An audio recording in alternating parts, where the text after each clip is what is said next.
Tonight we have Coach Williams with us and Drake London on the far side, Kana'i Mauga close side here. We'll ask Coach to make some opening comments and we'll take some questions. Well, truth be told, I still don't feel like we lost that game. I feel like we ran out of time, right? I feel like we had another quarter, tell them what could have happened, right? At the same time, that's a great football team out there we just played, right? You gotta respect the rivalry, gotta respect the tradition of both programs, and we made way too many mistakes against a really, really good football team, right? Way too many mistakes from all facets, whether it was special teams, offense, defense, coaching. We all made mistakes and we took turns making them.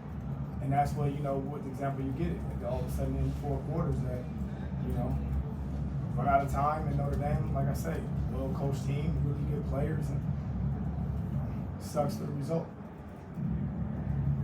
What was your perspective on the first half and what happened in that season?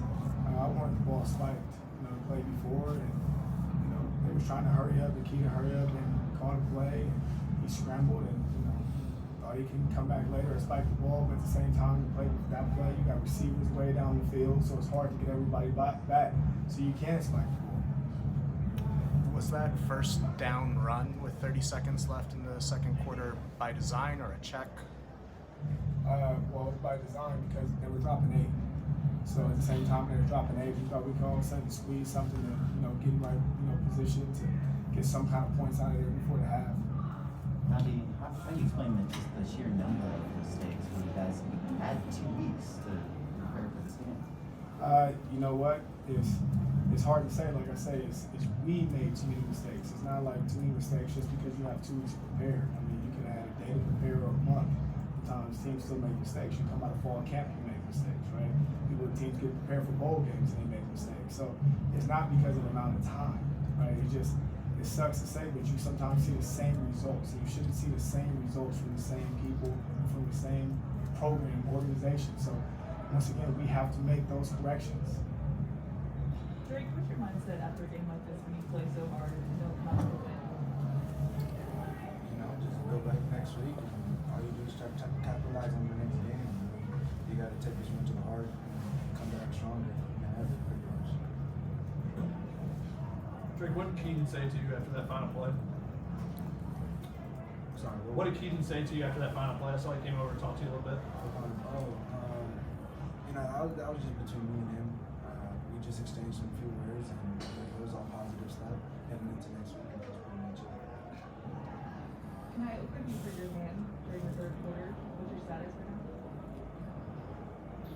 It was just like slight, okay, but it was perfect now. Not too bad. Tonight, from what you saw, especially early on, what were the issues just generally on defense? Mistakes. We came up with a good plan and couldn't really execute the plays that we had in the plan. So a lot of mistakes.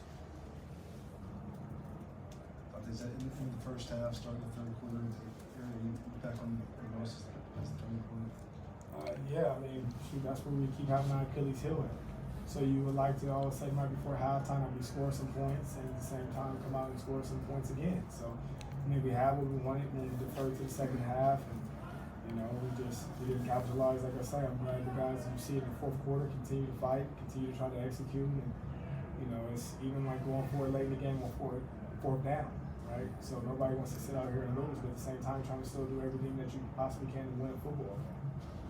On the first drive of the game, I think Keaton took a sack on the first play and then had to scramble around before throwing it away on the third play. Did that kind of set the tone? Was he never really able to ease in back there? I would say it set the tone because you see him at the end of the game, he's still all of a sudden firing down the field.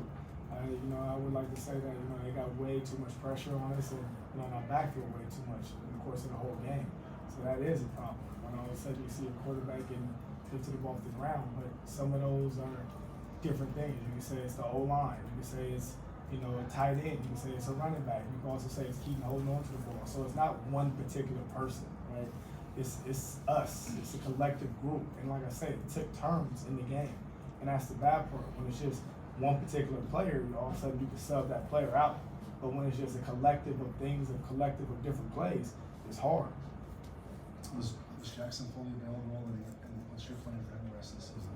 He was not fully available, but until he gets 100% healthy, right? It's like it's a guy that tells me right before the game that he runs at 80-85% and different things like that. So, and I care about his long-term health, not like just one football game. His long-term health, if he wasn't all the way right, then we'll all have an issue. So I care about just making sure he's 100% healthy before we put him back on that field.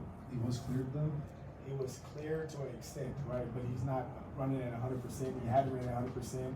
He had a couple of days of practice and still none of them really taking a hit or a rush coming at him yet. So, Donte, when it's a lot of the same mistakes, self-inflicted issues, do you change the messaging about those mistakes, or what do you say to the players in terms of moving forward past that? Well, it's making sure if the same mistakes are made from the same players, it's about making sure we put somebody else in the field, right?